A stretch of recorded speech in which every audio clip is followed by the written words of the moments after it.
Well, let's take a look. Dennis Smith Jr., 19 points and 7 assists, and perhaps most importantly of all, only 1 turnover. Yeah, and very efficient. I love the 7 for 10. That's what a point guard does. He doesn't overshoot. He takes the shot when it's there, and he looks for his teammates all over the place. How about that lob? Gotham lob to the left-handed DeAndre Jordan with the flush. Love the burst of speed. That's what you need in a point guard. Some guy that can just turn the corner, get to the basket, get some easy points and easy buckets.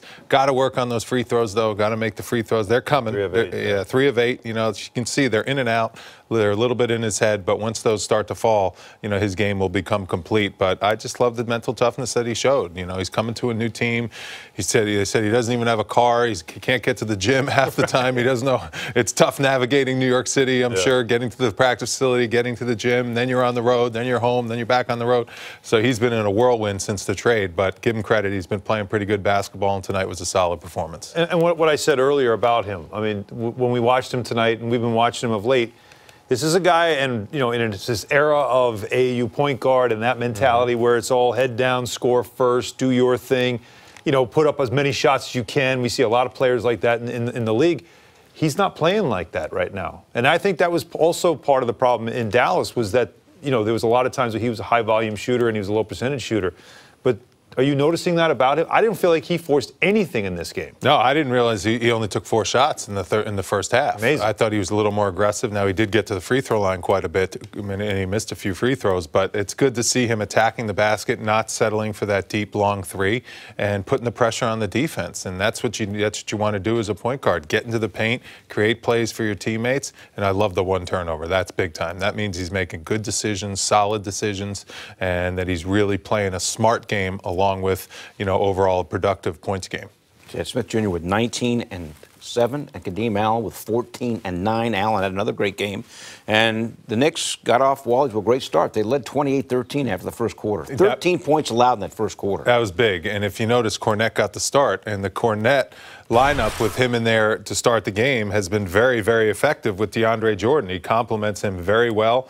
That was Dennis Smith's big 3 that he knocked down. Teams are daring him to shoot that 3 going under the screen, so he did it. Damian Dotson, a solid performance, getting the start at the 2.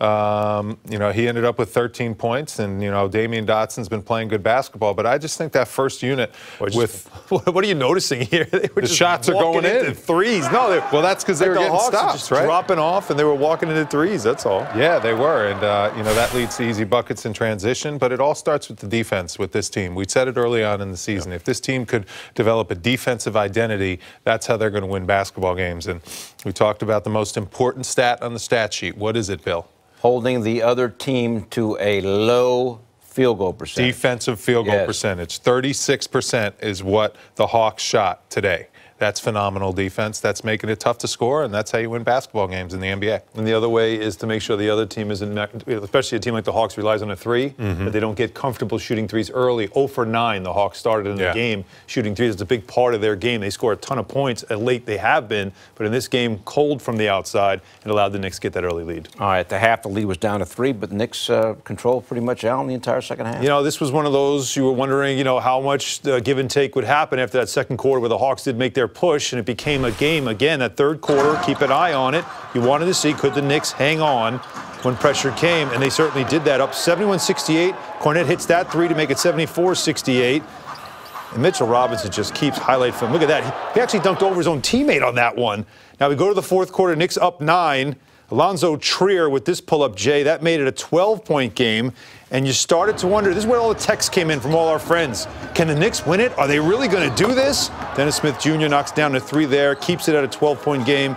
And as Bill mentioned, Bill's favorite player on the roster right now, Kadeem Allen with the finish there. Kadeem Allen, he's playing great basketball. Solid basketball. Story, isn't it? I mean, that's beyond solid basketball. Old school point guard, right? That's mid-range. a New York City point guard. 5 for 9, 1 for 1 from 3. Only taking 1 3. He can make the 3, but he's not shooting like 10 threes a game. He's the guy that gets in the paint. He's the guy that gets in the paint, 3 for 4 from the line. And how about 9 assists in 24 minutes? That's what you love. That's impressive, and only 2 turnovers. You know, after the break, after the All-Star break, you got Moutier and Ntilikina coming back. So it'll be interesting to see how they're. Clyde said it's a good problem to have. Yes. It's better that you have a bunch of guys you can play, but it also gives you options. It allows you to play Frank off the ball. I do think it's going to be interesting to see that matchup. Put Dennis Smith Jr. and Frank Ntilikina, the 2 picks from the same draft class, put them in the backcourt together. You have one guy that can handle defense and take care of that stuff, and the other guy can handle the basketball. That could be an interesting look. And then Moutier, do you play him with Kadeem Allen? Like, how do you use him? What do you do with Alonzo Trier? That's the part that's going to get dicey.